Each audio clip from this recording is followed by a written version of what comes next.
Paco Ramírez. ¿Qué tal? ¿Cómo están? Qué gusto que nos acompañen como los martes y los jueves aquí en A Fondo, por supuesto. Hoy A Fondo de los periodistas tengo el gusto de compartir esta mesa. Va a haber qué mesa, ¿eh? Va a haber qué mesa. Tengo el gusto de compartir esta mesa de análisis y de debate con Eduardo Campos. Eduardo, ¿cómo estás? Un gusto saludarte. Eduardo Torreblanca Jax. Eduardo, muchas gracias. Y Carlos Eduardo Ramos Padilla. Me quedo, Eduardo, pues también. El trío de los Eduardos aquí en esta mesa. Así es. Los tocayos, ¿no? Sí. Tocayos todos. Francisco Eduardo. Vámonos. Francisco Eduardo.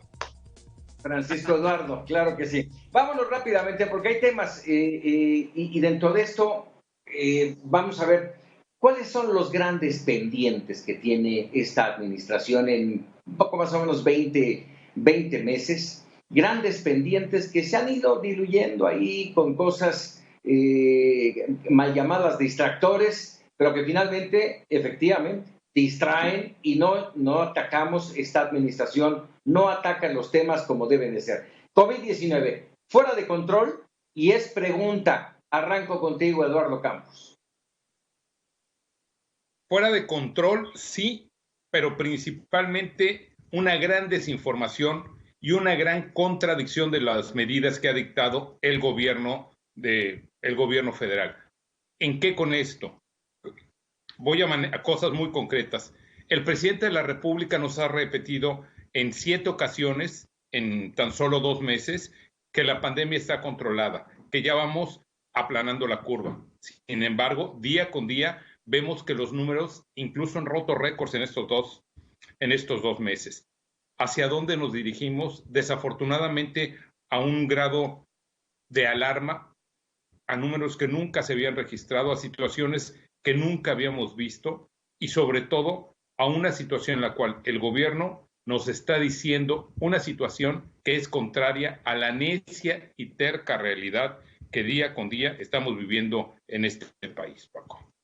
Bueno, pues tan solo mencionar, hoy justamente la Organización Panamericana de la Salud hace el anuncio de que lo más complicado de la pandemia está por llegar a México. Apenas está por llegar a México cuando tenemos en este momento más de 48,000 muertos, más de 444,000 contagiados, al menos con los indicadores oficiales, más las estimadas. Estamos hablando que si fuera con las estimadas estaremos hablando de 49,000 muertos, 480,000 contagiados. Hace falta claridad, transparencia. El semáforo epidemiológico es una calamidad, perdida absolutamente la credibilidad, Carlos Ramos. Y fíjate que no solamente se esperan ásperas condiciones para nuestro país, en España ya están planeando un próximo rebote severo, y los mensajes que están mandando previa experiencia a los ciudadanos es que en casa deben de tener ya listo un botiquín, deben tener listo una linterna, sus papeles en orden, alimentos, agua, todo ello almacenado, porque la condición de aislamiento puede venir otra vez y de manera más severa.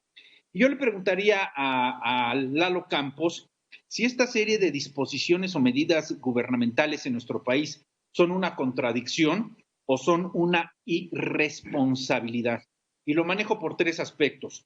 Primero, no se respetan los protocolos internacionales de salud pública, que si usamos el cubrebocas, que si no usamos el cubrebocas, que si nos trepamos aviones, que si vamos a centros comerciales, que si no. Pero el mal ejemplo lo pone la autoridad desde la tribuna máxima de este país, que es la presidencia. No voy a usar un cubrebocas hasta que no se acabe la corrupción. ¿Qué tiene que ver una cosa con la otra? Es que lo que quiere decir es que nunca. Eso es lo que quiere decir, que nunca.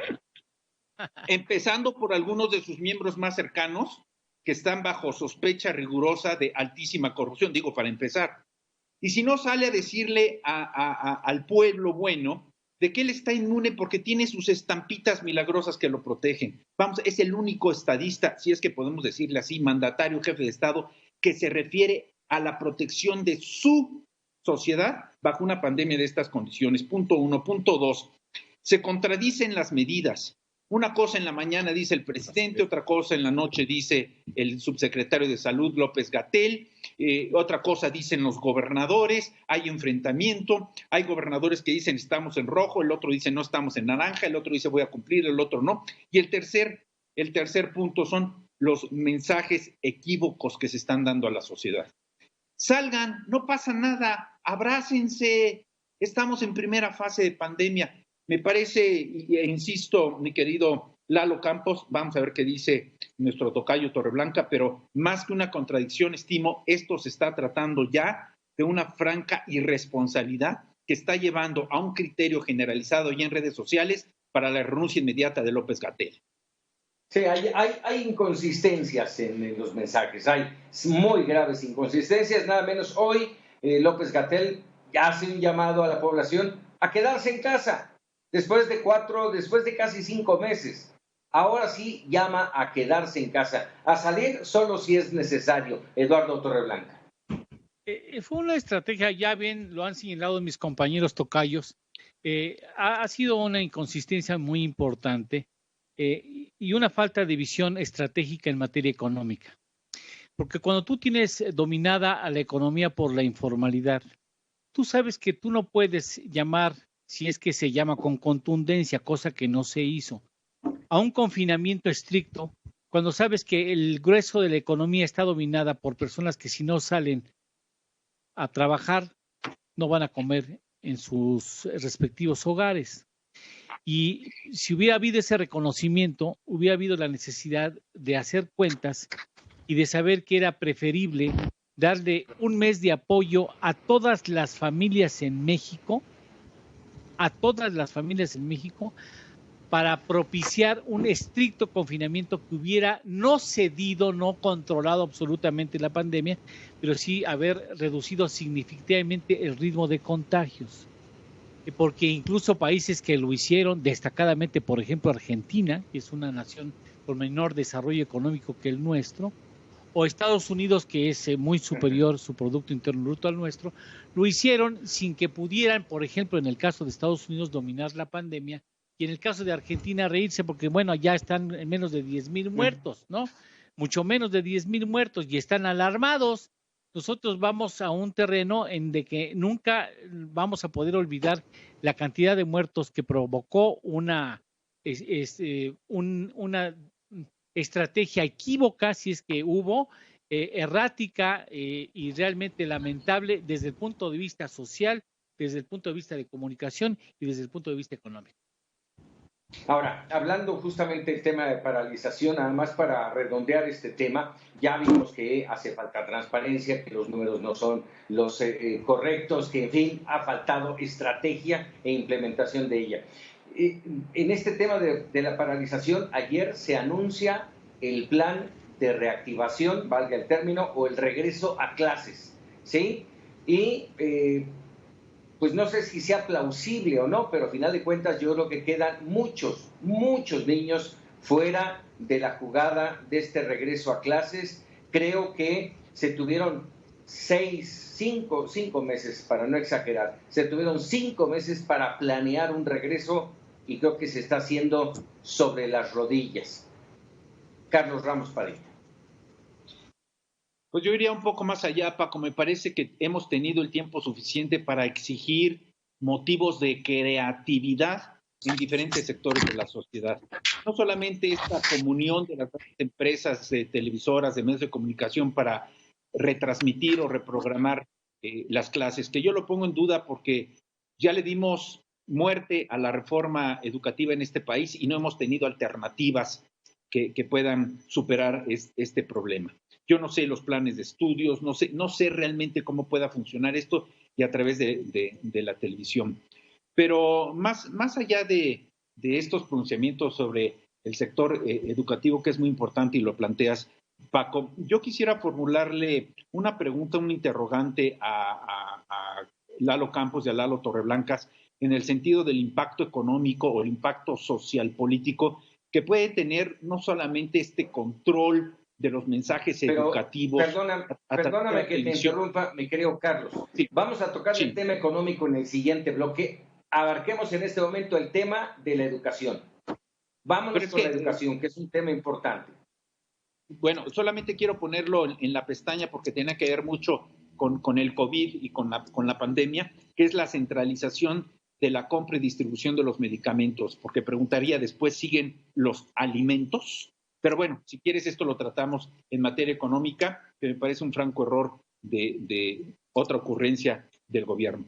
Creo que no estamos preparados en un sentido estricto de control educativo para las grandes masas. Aquí no estoy hablando de colectividades, sino de masas, para poderlas transmitir a través de señales abiertas de televisión. Ya se ha fracasado en muchos intentos, Paco, como lo ha sido la telesecundaria, como lo ha sido a través de la señal de TV educativa. ¿Cómo poder nosotros llegar a grandes masas de jóvenes y de estudiantes cuando la tecnología no la tenemos en su apogeo para poder sustentar, para poder tener plataformas de vínculos de comunicación y retroalimentación en materia educativa? Sí, sobre todo que no nada más se trata de llegar, sino de cómo tener y mantener esa retroalimentación. Si no, no sirve de nada. Eduardo Campos. Es correcto. Paco, como tú sabes, y se lo comento al público, yo me encuentro en Estados Unidos. Aquí las clases empezaron este lunes, empezaron de manera parcial. ¿Qué significa? Aquí se dividieron la asistencia de los alumnos a los distintos salones. De lunes y miércoles va a ir un grupo, martes y jueves va a ir la segunda parte del grupo. Y los horarios ya se modificaron también, pero principalmente aquí lo que se está dando es esta acción de dividir el grupo para tratar de tener una distancia social, porque se dieron cuenta que la situación de las clases en línea definitivamente no van a funcionar. ¿Por qué no están? ¿Por qué se llegó a este punto? ¿Por qué se determinó que no van a funcionar las clases en línea? Por la sencilla razón de que hay infinidad de personas que no tienen acceso a Internet o tienen acceso a Internet, pero se topan.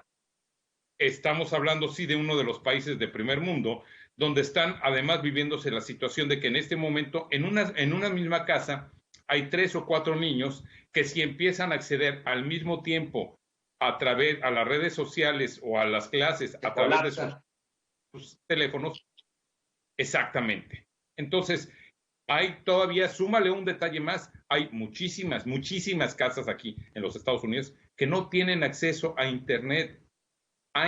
Estamos hablando de Estados Unidos. Entonces, ¿cuál es la realidad? Tuvo que el gobierno federal sugerirle a los gobiernos de los estados que se hiciera una situación en la cual hubiera sana distancia en las clases, Paco.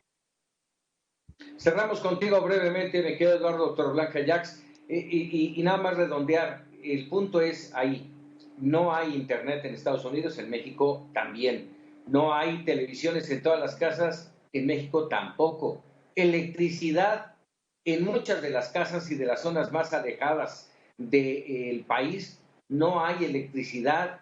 ¿Qué va a pasar con niños que estén en una misma casa, que cursen diferentes niveles educativos? ¿En qué momento tiene cada uno de esos niños, cuál va a ser su tiempo para la televisión? ¿Y dónde queda la labor de los maestros? Ojo con ello. Eduardo Torreblanca. Pues mira, en México ya teníamos muchos años, muchos gobiernos de mala atención del tema educativo y también del tema de los medios de comunicación, y el país nunca ha estado realmente preparado para enfrentar una exigencia como la que plantea la pandemia. Y yo creo que vamos a hacer algo que hacemos bien, muy bien los mexicanos. Vamos a improvisar, ¿no? A ver qué se nos ocurre en el camino para atender este asunto, tratar de resolver el proceso educativo de nuestros niños.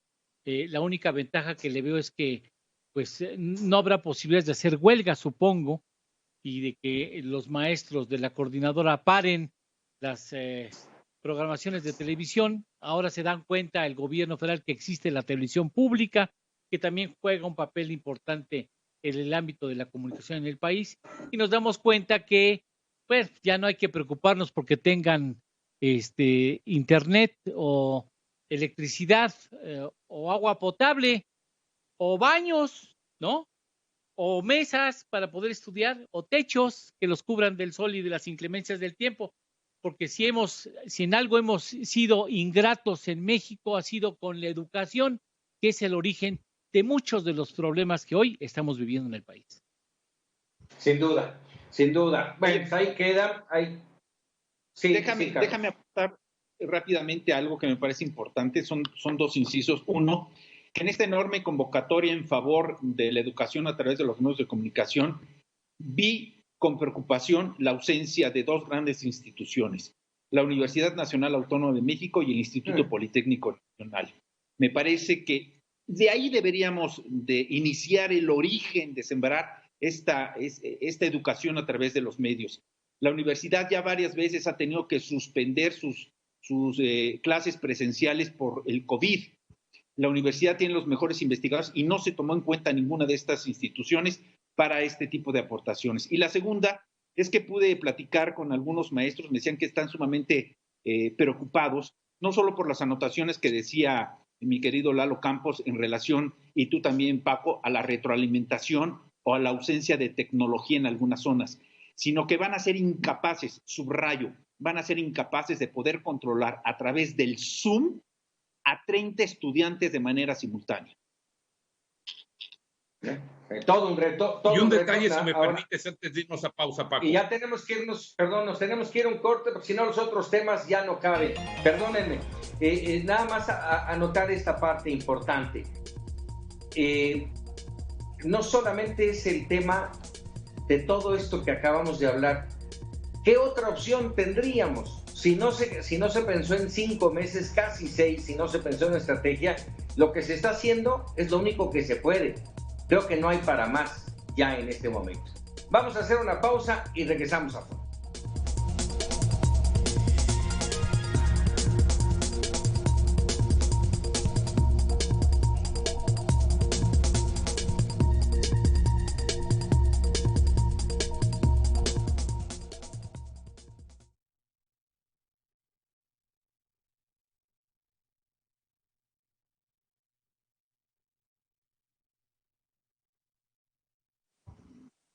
Hola, hola. Hola, hola. ¿Me escuchan? Sí. Okay. Sí. Hola, hola. Les ofrezco una disculpa. Lo que pasa es que se me empiezan a salir y los tiempos tienen que ser muy exactos porque si no los otros temas se cortan. Me da mucha pena, Lalo Campos. Perdón. Y mi querido Carlos Ramos, no saquemos del tema porque si no se pierden minutos. Vamos a tocar el tema económico. Bueno, en el tema económico nos vamos con ello. ¿Sí? ¿Te parece? Muchas gracias. Gracias. Excelente. Gracias. Adelante, Paco. Gracias. Y si no quieren entender, entonces va a ir como al asaltante de la camioneta. Y si no quieren atender, oye, y si no quieren atender, ahí están las netas divinas. Ándale. Oye, Lalo, Blanca, ya vi que tienes tus estampitas en la pared también. Sí, cabrón, pero no dan el milagro. No, y no sé, no lo veo ahorita, pero no sé si estén los flamingos allá atrás en el lago. No, ahora me agarraron en la Ciudad de México. Qué caray. Eso. Bueno.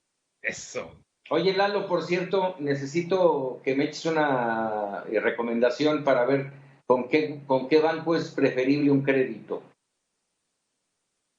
Sí, ahorita es crédito hipotecario. Sí. No, pues ahorita es cuando, hijo, está bien barato. ¿Pero yo te cuál? puedo ayudar con HSBC.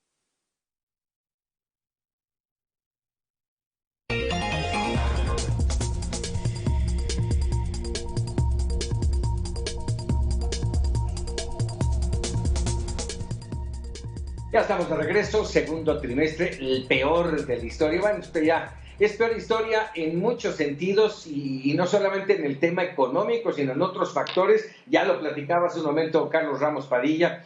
Estamos hablando de una situación que tal vez, a ver, y Eduardo Torreblanca, tú que le sabes a esto, ¿tú sientes que los mexicanos todavía no nos cae el 20 de la situación económica por la que está pasando el país? No nos ha caído. Habrá quien ya vivió las consecuencias, ya lo está viviendo, y habrá otros que lo van a vivir un poco más adelante porque viene una etapa de pesadilla. Si esto ha sido una situación de muy mal sabor de boca, que nos deja mal sabor de boca, imagínense lo que van a ser 3 años de proceso de recuperación. En el menor de los casos, 3 años, porque ese 19% de caída en el segundo trimestre en términos anualizados exige un rebote de 36%, así es que si cuando vengan a salirnos con fuegos pirotécnicos diciendo que ya creció la economía 7%, mire, ni se entusiasme, porque el rebote va a ser exigido en los siguientes 3 años, por lo menos, así es que estamos viviendo la peor caída en la historia económica del país en más de 88 años, más de 100 años. No se la debemos toda al gobierno federal, no lo hizo solitito, No, por supuesto. No, es una claro. cuestión de pandemia. Sin embargo, su falta de estrategia sí propició que llegara hasta el menos 19%. Pudo haber sido menor, como lo demuestran otras economías que han tenido ritmo de crecimiento relativamente similar y que tienen un ritmo de decrecimiento menor al de México. Bueno, nada más déjame darle un ejemplo a nuestro auditorio y bueno, por supuesto compartirlo con ustedes. Tenemos casi 6 meses de la pandemia, más o menos, pongámosle 5 de confinamiento, se empezaron a cerrar los negocios, las empresas, hubo muchísimas empresas, déjame decirlo así, muchísimas empresas que hicieron frente, mantuvieron el trabajo de sus empleados con su sueldo, les siguieron pagando. Hubo otras empresas que dijeron, a ver, sí, vámonos, te voy a quitar nada más el 20% y te sigo pagando y tu puesto laboral aquí sigue. Bueno, hay muchas de esas empresas que hoy, a casi 6 meses, porque me he encontrado en las redes con amigos, con compañeros, con familiares, que me hablan y me escriben, oye, hoy me hablaron de mi empresa, ya no tengo trabajo. O sea, empresas que sostuvieron, que sopesaron estos meses pagando sueldos y todo, hoy dicen, bajan la cortina y dicen, ya no puedo más, y te quedas sin trabajo. Estamos hablando, hasta hace unas semanas hablábamos de entre 12 y 20 millones de desempleados. ¿Qué podemos esperar, Lalo Campos?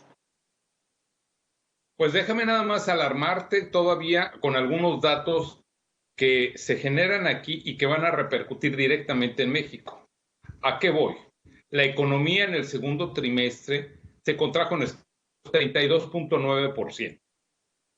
¿Qué significa esto? Que el rebote que tiene, que según Donald Trump dice que en el tercer trimestre va a haber un rebote positivo, pues definitivamente no se va a dar. Pero hay que tomar en cuenta que aquí ahora en Estados Unidos, Paco, como es bien sabido, una ayuda del gobierno federal, algo que en México desafortunadamente no se ha presentado.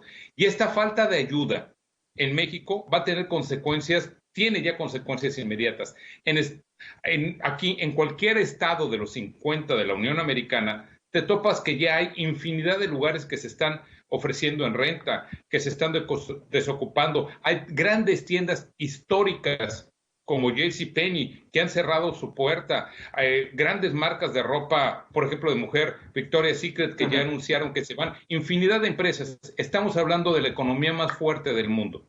¿Y qué es lo que pasa? Pues volteamos a ver al país que está abajo de la frontera y las consecuencias van a ser definitivamente superiores. Aquí puedes encontrar gasolina, por ejemplo, en este momento el precio del galón de la gasolina está alrededor de $1.80, que si lo traducimos en este momento, pues no entiendes por qué en México la gasolina sigue estando en el precio que se vende. Y peor aún, no entiendes cómo las medidas que está tomando el gobierno mexicano no están acompañadas con un plan global, una estrategia global que permita realmente avanzar y no nada más paliar, y me lo entrecomillo, la difícil situación que estamos viviendo, Paco. Nada más vale la pena hacer, perdóname Paco, hay que hacer una aclaración pertinente de metodología. El 33% de retroceso al que hace referencia a mi tocayo Campos es debido a que hay una diferencia en la metodología de cálculo del Producto Interno Bruto. Ese menos 33% al que hace referencia Campos equivaldría aproximadamente a un menos 9.5% en el segundo trimestre del 2020 con respecto a hace un año anualizado, porque 33 dicen, ay, los gringos bajaron más que nosotros. No, lo que pasa es que ellos tienen otra metodología. Vale la pena señalarlo, porque simple y sencillamente para que no se vayan con la finta, pues, ¿no? Nosotros seguimos superando a Estados Unidos en la caída. Sí, ellos tienen otros datos. Carlos Ramos. Bueno, yo quisiera ir un poco más atrás en este análisis, porque hay que recordar que venimos de un año ya anterior, en donde se marcó la recesión económica o el estancamiento, de acuerdo a los tecnicismos burocráticos de moda, y a una fase equívoca de austeridad, en donde se intenta controlar precios, salarios, etcétera. Yo nada más quiero anticipar que en este momento, hoy día, en este momento, por cada hora que transcurre, se cierran 7 empresas. Esto hay que sumarlo al desbordante desempleo que se está registrando y que ya podemos verlo reflejado no solamente en algunos cercanos familiares, primos, tíos, compañeros, que como bien decían, ya me quedé sin empleo, sino lo estamos viendo también en el aspecto social de clases bajas.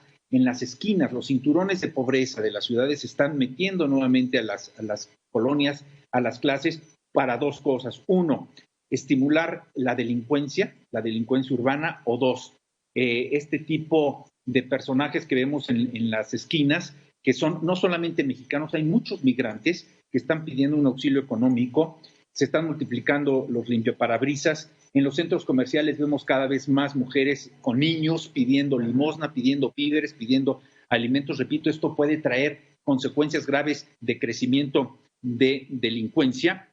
Y al cierre de la primera fase de nuestra conversación en el programa, Paco, tú hablabas de tiempos de planeación que si no han sido suficientes. Yo creo que como país hemos perdido el tiempo y voy a decir por qué. En estos 5 meses tendría que haber alguien que hubiera levantado la mano para estimular, sobre todo entre los jóvenes, vía computadoras, presenciales, como quieran, un programa de fomento al turismo. ¿Cómo vamos a rescatar el turismo de este país? A través de lo que sea frente al mundo. No hay un solo esquema en ese sentido. ¿Cómo hacer para la cultura? ¿Cómo hacerle para las inversiones? ¿Cómo hacerle para la educación? ¿Por qué nadie ha llamado a los jóvenes que han tenido tantos periodos de descanso en este momento para hacer una planeación de rescate de este país, de valores nacionales, de identidad, de creatividad, de estímulos fiscales, de estímulos en la inversión, de crear trabajo entre nosotros mismos por muchos sentidos? Mira, he visto que familias de nosotros, familias cercanas de profesionistas, se están dedicando a vender mascarillas, se están dedicando a vender tapabocas, porque es la alternativa en el mercado que hay en este momento. Pero es que, o a vender cualquier otra cosa, ¿eh? Y me suma lo que decía. Hacer negocio. ¿Sabes qué? Ya ni negocio. Subsistir, claro, sobrevivir. Subsistir, ¿no? Totalmente de acuerdo. Totalmente de acuerdo. Sí. Lalo Torreblanca, yo me inclino a tus aseveraciones y te escuchamos. Mira, yo creo que el gobierno, que es lo más grave, el gobierno ha renunciado voluntariamente a convocar a una unidad nacional en favor de la recuperación más pronta. Y estoy absolutamente cierto de que si hubiera esa convocatoria, no faltarían empresarios que estarían dispuestos a regresar dinero que no esté en México o de invertir los recursos que tienen en instrumentos financieros para ponerlos en favor de la creación de empresas a lo largo y ancho del país, pero sobre todo en las regiones donde más se necesitan. Este gobierno ha renunciado a esa posibilidad y eso es una responsabilidad histórica. Si hubiera certidumbre. Sí, adelante, Lalo. Si me permites aquí, yo creo que el gran problema de esto es que ni siquiera se ha intentado un programa de rescate. Ni para las empresas, ni para los ciudadanos, ni para la sociedad civil. Al no haber absolutamente ninguna acción de parte del gobierno, pues evidentemente el daño es mucho mayor. Y lo peor todavía está por venir porque esto no tiene una salida pronta. Hoy platicaba con un catedrático de la Universidad de Texas en Austin y me decía algo muy sencillo. Se ha puesto por arriba la política a la ciencia. Y eso es lo más grave que puede haber en una situación pandémica como la que estamos viviendo. Porque además de todo esto, no sabemos todavía a qué nos estamos enfrentando. Y no sabemos a qué nos enfrentamos porque no se le ha puesto atención a este punto, porque en México y en Estados Unidos, curiosamente, se están empatando tiempos políticos. El presidente mexicano está en plena campaña y el presidente de Estados Unidos, ni qué decirlo, si en menos de 90 días tiene ya elecciones aquí. Sí, terrible situación. Sí, adelante, Carlos. No, hay una cosa muy interesante. Acabo de escuchar un discurso en tribuna muy interesante, muy importante, de un joven estadista uruguayo. Lalo Campos hacía referencia a algunos países latinoamericanos como Argentina. Yo me iría hacia Uruguay porque este joven Luis Alberto Lacalle, el presidente, ha sido muy puntual en sus aseveraciones y ha dicho públicamente: a nosotros el gobierno no tiene nada que agradecernos. Nos pagan por dar resultados. Y entendamos, el Estado no es propiedad de los políticos, el Estado es de todos. Esto acaba de decir el presidente Lacalle allá en Uruguay, en contraoferta de lo que vimos aquí.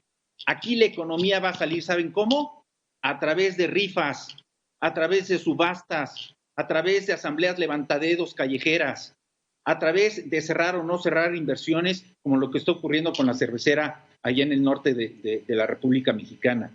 Son unos contrastes impresionantes en el criterio y en la voluntad de servicio y de gobierno, Paco. Sí, déjenme cerrar esta participación. Nos quedará aproximadamente minuto y medio, Héctor, minuto y medio para compartirlo entre todos. Nada más déjenme, porque me llamaron la atención dos palabras que utilizaron. Por un lado, Eduardo Torreblanca habló de voluntario, ¿sí? Y en el caso de Carlos Ramos Padilla me llamó el tema de hacer un trabajo entre todos, ¿sí? De salir, de unirnos.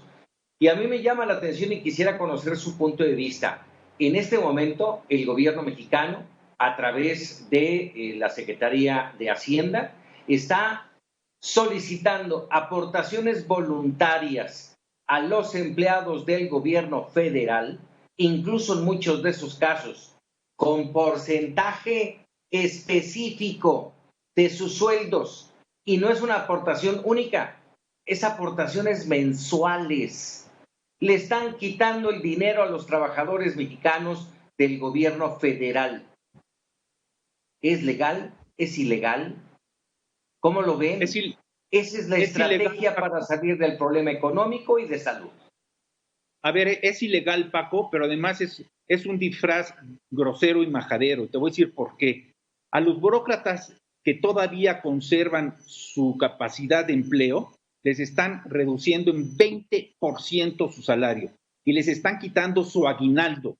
Y lo que hacen, fíjate, lo que están haciendo es, les entregan directamente en nómina sus ingresos y su aguinaldo y luego los invitan voluntariamente a aportarlos a la austeridad republicana a una condición, Paco, a que si no cumples con este requisito voluntario, quedas inhabilitado, por lo menos en este sexenio, a trabajar en el gobierno federal. Así es. Eduardo Torreblanca. ¿Sabes qué, Paco? Perdón, Campos, adelante, tocayo. Campos. Mira, aquí la cuestión es muy sencilla. No debemos de olvidar que los ciudadanos contratamos a los presidentes. Ellos son nuestros empleados. Los elegimos mediante el voto. Y la política que se está siguiendo por parte de ellos, por parte del presidente mexicano en este caso, pues es simplemente el no hacer nada, el hacer que no hago nada. Y para eso no lo hemos contratado al señor presidente. Eso creo que es muy importante mencionar. Por una razón, porque a final de cuentas, ellos son los estadistas que nos deben de marcar la ruta como país para seguir. Y aquí no hay. Claro. Han sido trabajadores que nunca nos han tomado en cuenta ni nos han hecho caso. Eduardo Torreblanca. Es que ellos tienen otros datos. Tienen otros datos, sin duda. Bueno, pues vámonos rápidamente a una pausa y regresamos con más aquí en Aforo.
Ya estamos de regreso. ¿Quién manda en México? Es una excelente pregunta.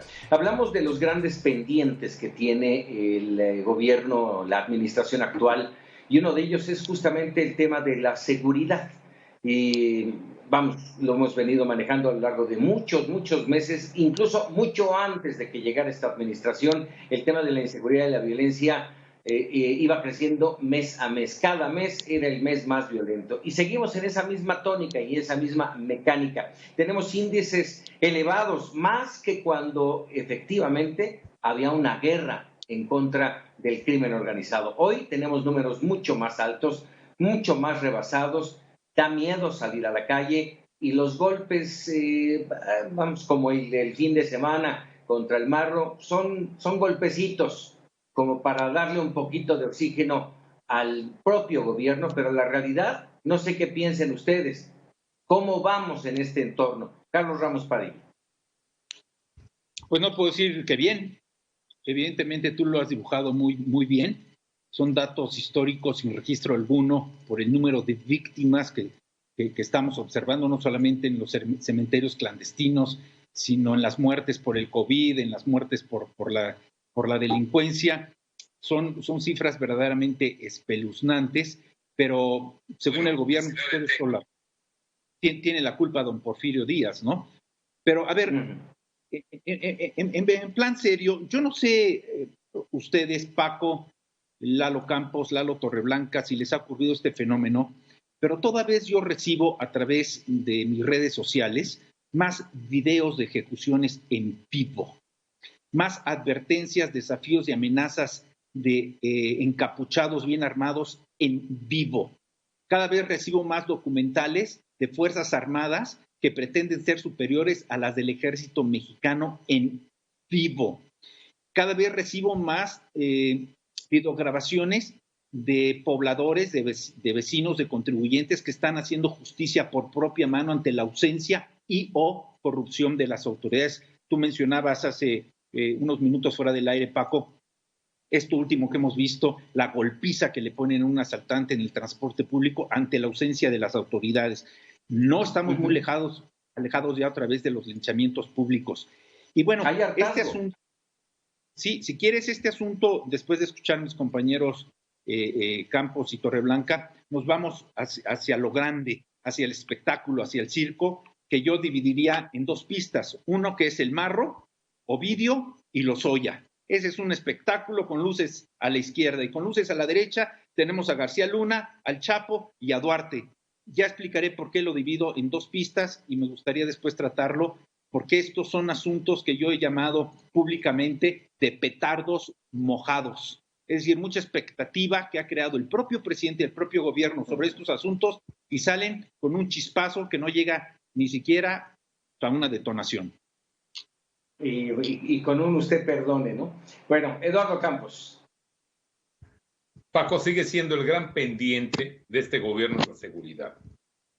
No se nos olvide que el presidente de la República nos prometió que esto iba a concluir tan pronto él se hiciera cargo. Desafortunadamente hemos visto que no ha sido así, bajo ninguna circunstancia. Los enfrentamientos entre, pues, el ejército mexicano, las autoridades de la Guardia Nacional, de la Secretaría de Marina, con los delincuentes, simple y sencillamente no están dando los resultados que esperamos porque se están tratando de ponderar los abrazos en lugar, pues, de las acciones directas, concretas y sobre todo efectivas. Es responsabilidad del gobierno del estado, insisto, brindar la seguridad. Ha sido fallida en no sé cuántos sexenios.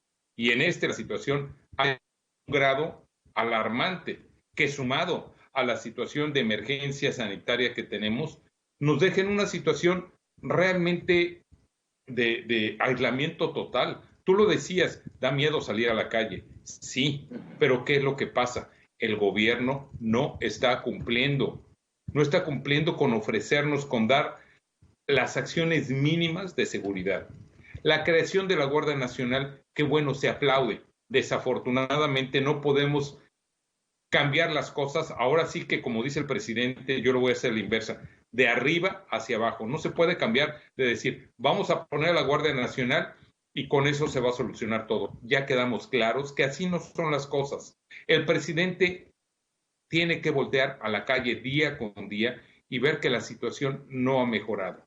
Ni en el secuestro, ni en los feminicidios, ni en los robos a los comercios, ni en el robo a los transeúntes, ni tampoco el robo a los automovilistas. Entonces la pregunta es, ¿en qué se ha mejorado? Y que salga el señor Durazo a decir que con esto se está iniciando el combate directo a la lucha contra la inseguridad en México, con la acción del fin de semana que tú narrabas de lo del Marro, de la detención del Marro. Se nos olvidan entonces todas las acciones que se hicieron en contra del gobierno mexicano, en contra de todos nosotros. Lo de Ovidio no debemos dejarlo de lado. Es muy importante lo que pasó. Se detuvo en flagrancia a este individuo y se le dejó ir porque se evitó una matanza. Bueno, hay mil acciones paralelas que han ido corriendo y que han costado muchas más vidas de las que tenemos en este momento. Así es.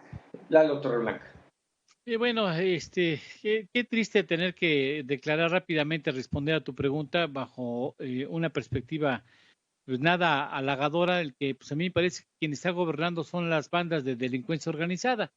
Ahí están las pruebas, ¿no? Finalmente son los que tienen recursos, los que mueven armamento, los que introducen drogas, los que envenenan a nuestra juventud, los que marcan las reglas del juego, los que asesinan, los que están impunes, quienes son capaces de incluso zafarse de las propias manos del ejército mexicano. Bueno, entonces a mí me parece que avanzamos y me entristece mucho tenerlo que ver de esa manera, de que está cada vez más el poder de decisión y la voluntad de decisión está en manos del narco. Qué triste, pero pues así está, porque además el narco ya se diversifica, ¿no? También explota los gasoductos, también explota los ductos de gasolina y también le mete a muchas otras áreas de la delincuencia organizada. Pues ahí está el dinero. Hemos cedido esa soberanía en manos de esos grupos y ahora pues lo lamentamos. Pero bueno, pues así están las cosas. El caso de Ovidio lo refleja más que claramente, ¿no?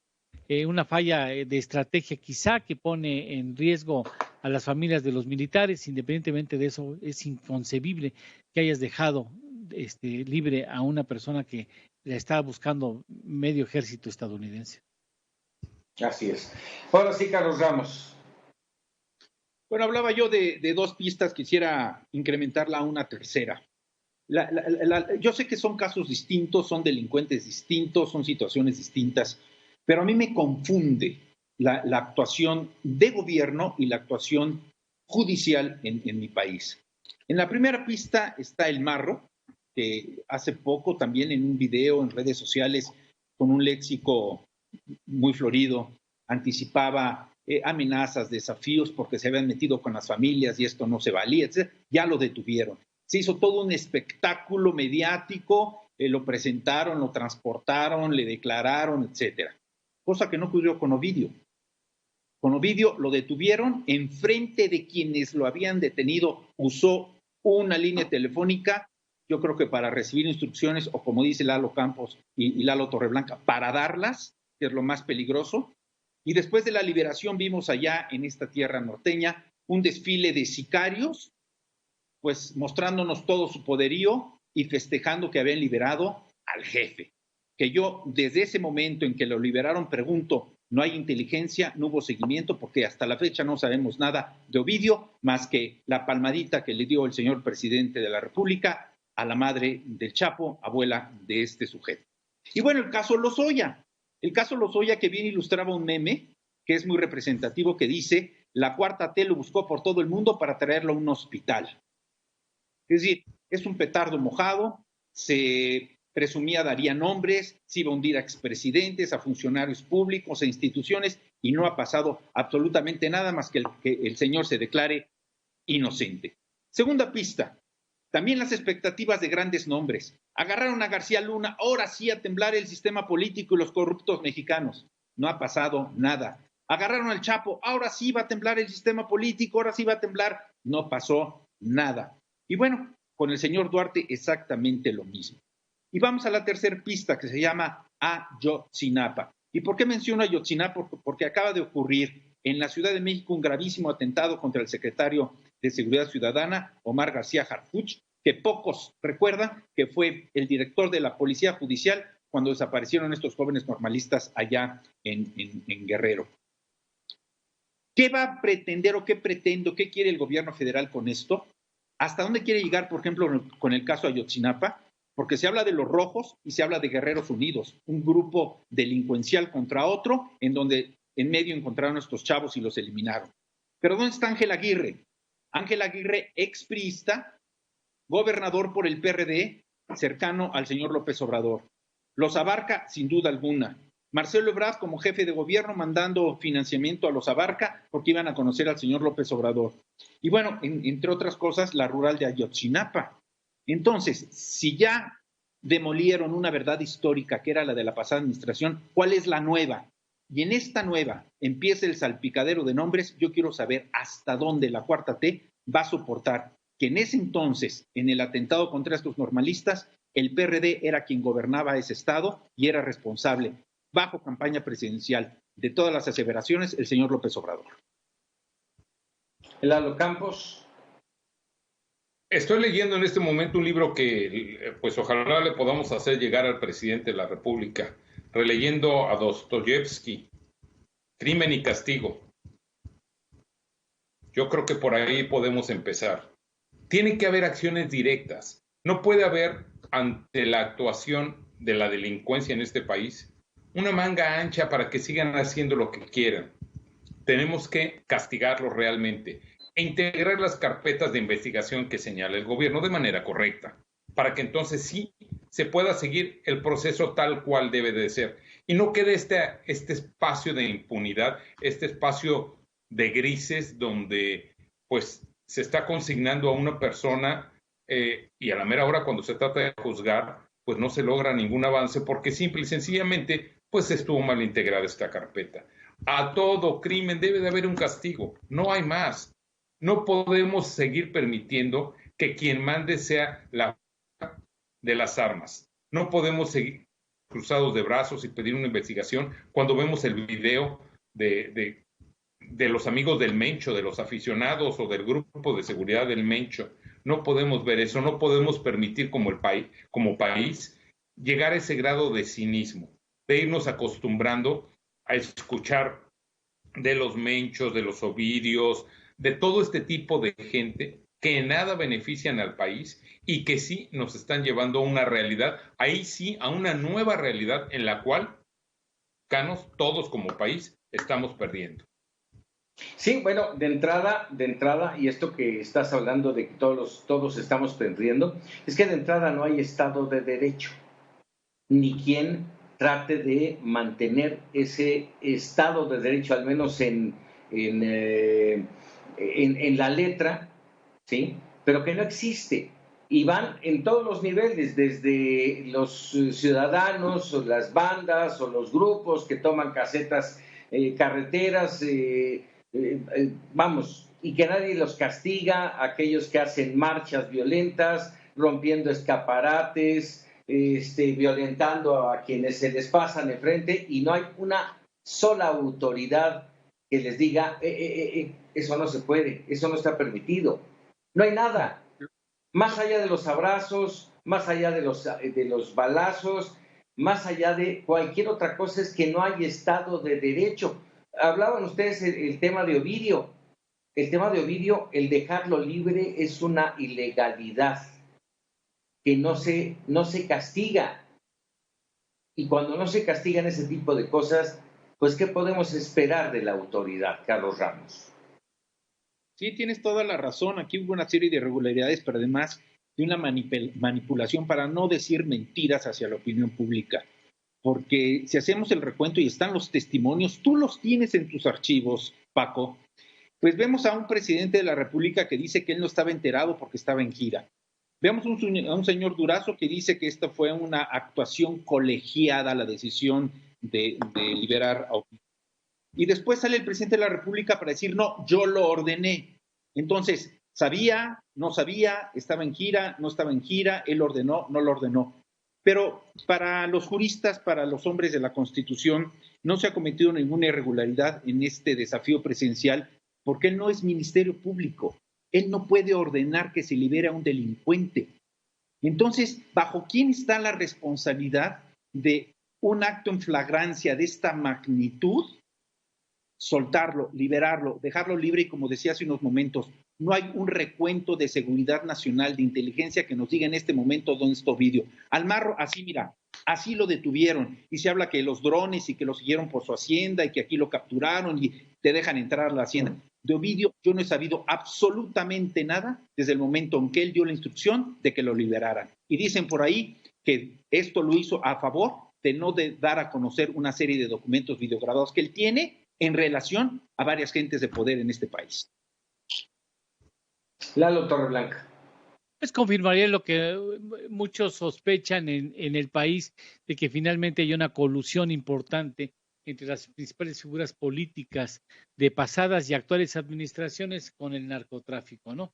Es un asunto, a mí me parece, sigo creyendo que la única manera de combatir al narcotráfico de manera eficiente es mediante estrategias multinacionales, porque seguramente detrás de esos grupos criminales, detrás de esas estrategias financieras, están grandes corporaciones, y no me extrañaría que fueran incluso varias de ellas estadounidenses que tuvieran sus headquarters en Nueva York, ¿no? Pero finalmente no se va, un país no puede tratar de vencer a una industria que está prácticamente en todo el mundo, que es una industria global en donde participan unos, apoyan otros y otros padecemos las consecuencias de eso. Yo creo que es un asunto, realmente es un asunto multinacional. Es totalmente absurdo pensar que un gobierno como el de México o cualquier otro puede vencer a ese flagelo, y eso reitera la línea de que a mí me parece que estamos siendo gobernados fundamentalmente por esos grupos que son los que mueven el dinero, las armas y las decisiones políticas, ¿no? Y yo les pregunto así rápidamente, ¿sienten ustedes que hay una persecución selectiva de la corrupción, Lalo Campos? Desafortunadamente yo te podría decir, Paco, que se ha llegado la política a imponer a la cuestión judicial jurídica.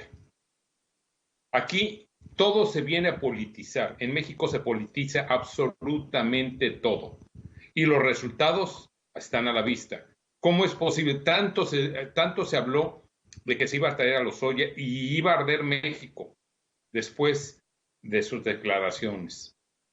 Sus declaraciones no han arrojado nada para el país, Paco. ¿Qué es lo que está sucediendo? Nada que no supiéramos.